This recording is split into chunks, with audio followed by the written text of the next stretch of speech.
कौन है बाबा खाटू श्याम? बाबा खाटू श्याम का संबंध महाभारत काल से माना जाता है। यह पांडुपुत्र भीम के पौत्र थे। ऐसी कथा है कि खाटू श्याम की अपार शक्ति और क्षमता से प्रभावित होकर श्री कृष्ण ने इन्हें कलयुग में अपने नाम से पूजे जाने का वरदान दिया। खाटू श्याम को भगवान श्री कृष्ण के कलयुगी अवतार के रूप में जाना जाता है। ऐसा कहे जाने के पीछे एक पौराणिक कथा हाथ है। राजस्थान के सीकर जिले में इनका भव्य मंदिर स्थित है, जहां हर साल बड़ी संख्या में श्रद्धालु आते हैं। लोगों का विश्वास है कि बाबा खाटू श्याम सभी की मुरादें पूरी करते हैं और रंक को भी राजा बना सकते हैं। खाटू श्याम जी यूं ही नहीं कहते, हारे का सहारा बाबा खाटू श्याम हमारा, ऐसे बने खाटू श्याम भगवान। बर्बरीक देवी का उपासक था। देवी के वरदान से उसे 3 दिव्य बाण प्राप्त हुए थे, जो अपने लक्ष्य को भेद कर वापस लौट आते थे। इनकी वजह से बर्बरीक अजय हो गया था। महाभारत के युद्ध के दौरान बर्बरीक युद्ध देखने के इरादे से कुरुक्षेत्र आ रहे थे। श्री कृष्ण जानते थे कि अगर बर्बरीक युद्ध में शामिल हुआ तो परिणाम पांडवों के विरुद्ध होगा। बर्बरीक को रोकने के लिए श्री कृष्ण गरीब ब्राह्मण बनकर बर्बरीक के सामने आए। अनजान बनते हुए श्री कृष्ण ने बर्बरीक से पूछा कि तुम कौन हो और कुरुक्षेत्र क्यों जा रहे हो। जवाब में बर्बरीक ने बताया कि वह एक दानी योद्धा है, जो अपने एक बाण से ही महाभारत युद्ध का निर्णय कर सकता है। श्री कृष्ण ने उसकी परीक्षा लेनी चाहिए, तो उसने एक बाण चलाया, जिससे पीपल के पेड़ के सारे पत्तों में छेद हो गया। एक पत्ता श्री कृष्ण के पैर के नीचे था, इसलिए बाण पैर के ऊपर ठहर गया। खाटू श्याम की कथा। लाक्षागृह की घटना में प्राण बचाकर वन वन भटकते पांडवों की मुलाकात हिडिंबा नाम की राक्षसी से हुई। यह भीम को पति रूप में प्राप्त करना चाहती थी। माता कुंती की आज्ञा से भीम और हिडिंबा का विवाह हुआ, जिससे घटोत्कच का जन्म हुआ। घटोत्कच का पुत्र हुआ बर्बरीक, जो अपने पिता से भी शक्तिशाली और मायावी था। श्री कृष्ण बर्बरीक की क्षमता से हैरान थे और किसी भी तरह उसे युद्ध में भाग लेने से रोकना चाहते थे। इसके लिए श्री कृष्ण ने बर्बरीक से कहा कि तुम तो बड़े पराक्रमी हो, मुझ गरीब को कुछ दान नहीं दोगे।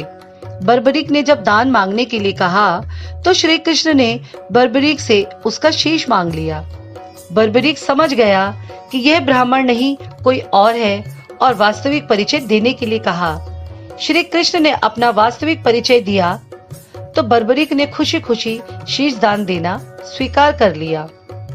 रात भर भजन पूजन कर फाल्गुन शुक्ल द्वादशी को स्नान पूजा करके बर्बरीक ने अपने हाथ से अपना शीश श्री कृष्ण को दान कर दिया।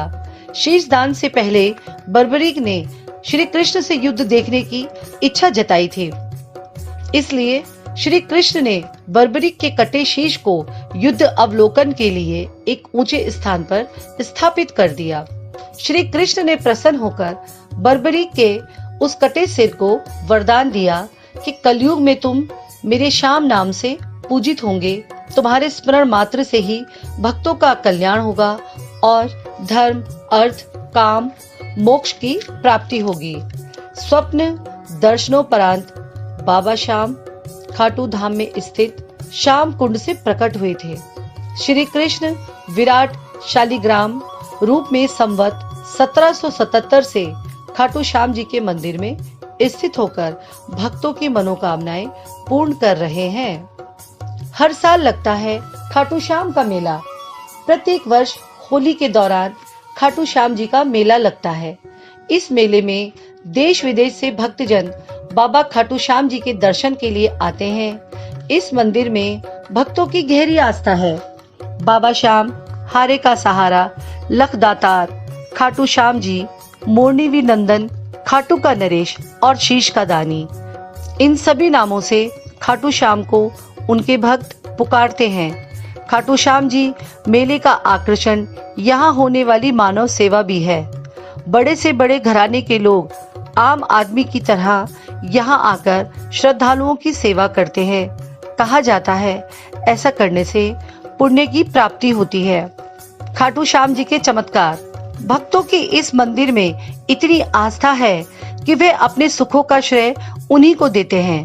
भक्त बताते हैं कि बाबा खाटू श्याम सभी की मुरादें पूरी करते हैं। खाटू धाम में आस लगाने वालों की झोली बाबा खाली नहीं रखते हैं। युद्ध में विजय श्री प्राप्त होने पर पांडव विजय का श्रेय लेने हेतु वाद विवाद कर रहे थे।